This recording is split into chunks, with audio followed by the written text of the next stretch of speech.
ইনশা আল্লাহ হবে নাকি ইনশা আল্লাহ হবে?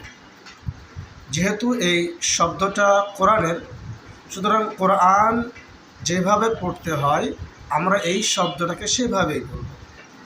এখানে কোরআন তেলাওয়াতের যে তাজবিদ রয়েছে সেখানে নুন সাকিন এবং তানবিনের বামে ইখফার হরফ থাকলে নুন সাকিন এবং তানবিনকে নাকের মধ্যে গোপন করতে হয়, মোটা গণ্যা করতে হয়।